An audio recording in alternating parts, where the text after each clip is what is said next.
Speaking to reporters about the crash today, the president himself did a lot of swearing, which was weird when you're supposed to be like comforting the nation. He was swearing from the podium. He also rambled and ad-lib riffed on what the crash looked like to him and what it was like for him to watch the video of it. He scoffed at the idea that he would go pay his respects at the crash site, which after all is just minutes from where he lives. He said, quote, "You tell me, what's the site? The water? You want me to go swimming?" He also today, at length, blamed the plane crash on diversity. Diversity hiring. Literally, at the moment, bodies were still being pulled out of the frozen Potomac River. He was insisting that there must be something about this that can be blamed on non-white people having jobs. Right? Said it was just common sense. While we're on the subject of the unquestionably and unerringly excellent performance of white men in their job duties, though, did you see the press conference this morning from Trump's newly confirmed Secretary of Transportation? Here was the very end of that press conference. Here's how that one wrapped up. Thank you. Thank you. Is there an acting FAA director? And he just walks away. Question from the reporter there, you can hear it pretty clearly. Is there an acting FAA director? And you might think that there is an FAA director, right? Because there's this guy there at the press conference in the black jacket, the guy with the brush cut. When he turns around and walks away, you can see a big FAA printed on the back of his jacket. Despite appearances, though, that is not the FAA director. That is Trump's newly appointed, newly confirmed U.S. Secretary of Transportation, who also was plucked from the elite ranks at the tippy top of the meritocratic pyramid in this country, by which I mean he, too, was picked off of TV. Like Trump's defense secretary, Pete Hegseth, Trump's transportation secretary, Sean Duffy, also demonstrated his competence for this cabinet position by co-hosting a weekend show on Fox. Now, I don't want to sell him short. He was also on The Real World on MTV. So clearly, the best. This morning, while he was wearing an FAA jacket, he was also pointedly not answering that question about, is there an acting FAA director right now? Is there anyone who's directing the FAA right now? He did not answer that question. He just walked away. And that may be because as of this morning when that press conference was happening, as of last night when the crash happened too, there was no acting director of the FAA. The director of the Federal Aviation Administration, like the FBI director, like the IRS director, this is one of those jobs that's not supposed to turn over with each new president. FAA directors are appointed for 5-year terms, which means explicitly they're supposed to span multiple presidential terms. But that did not happen with this FAA director. This one left the job on Inauguration Day. And until this morning, Donald Trump hadn't gotten around to appointing anybody to replace him. Well, why did the FAA director leave on Inauguration Day? Less than 2 weeks ago, even though he had a whole bunch of years left in his term as FAA administrator. Why did he leave early? Why did he leave as Trump was being sworn in? Do you remember this? This feels like this was years ago, but it was only 2 weeks ago today. I don't know if they figured out a way to blame this on DEI, right? If somehow, somewhere, someone interfered with the inherent white male excellence of SpaceX in order to make this debacle happen. I don't know. What was this about? But somehow, Elon Musk's latest rocket ship crashed 2 weeks ago today. It was his huge Starship rocket. It went up a little bit, not far enough, caught fire, broke apart in midair, and showered the Earth with debris. Elon Musk was apparently excited by the crash. He described it as, woo, entertaining. Meanwhile, people in Turks and Caicos are dodging the debris.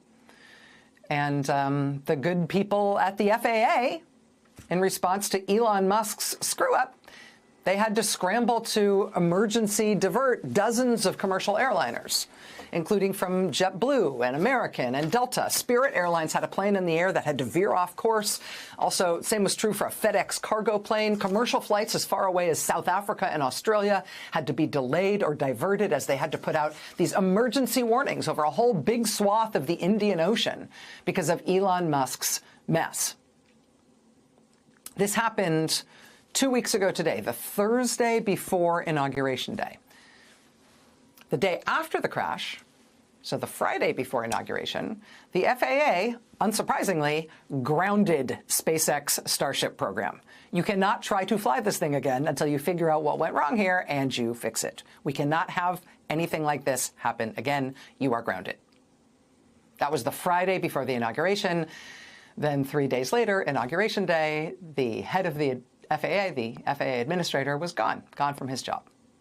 Elon Musk was rid of this FAA director who had grounded his rockets. Because what? An entertaining little crash? Which forced emergency diversions of dozens of passenger planes packed with humans?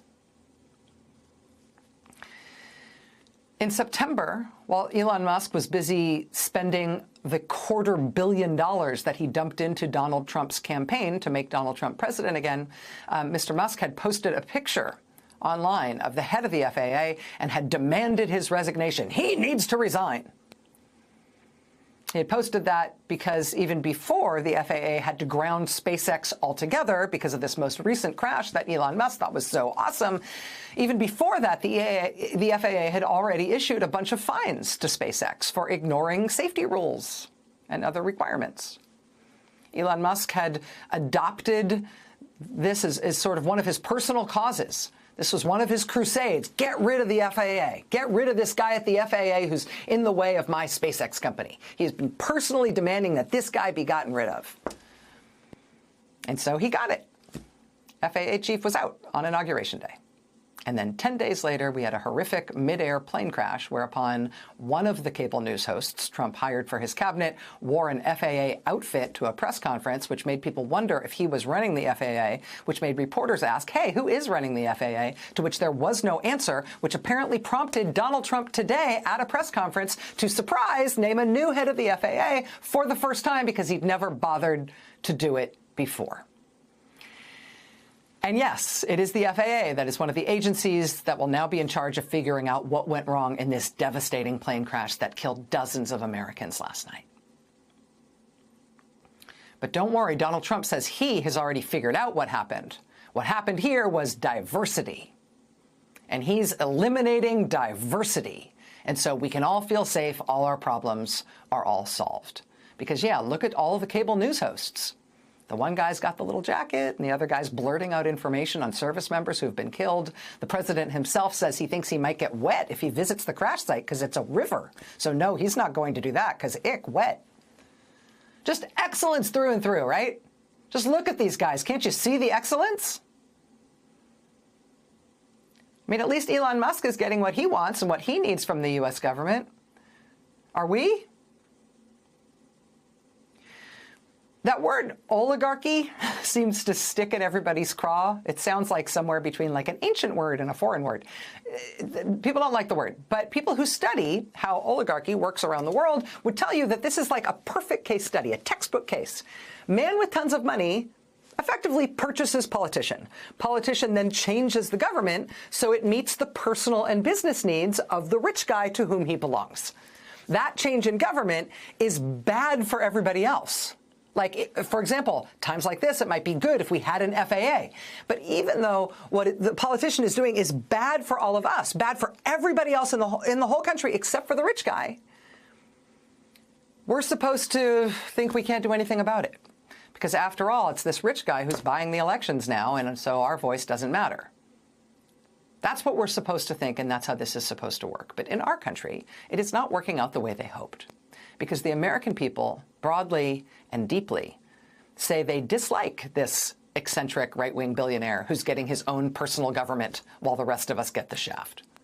The American people, broadly and deeply, say they do not want our government leaders taking direction from billionaires.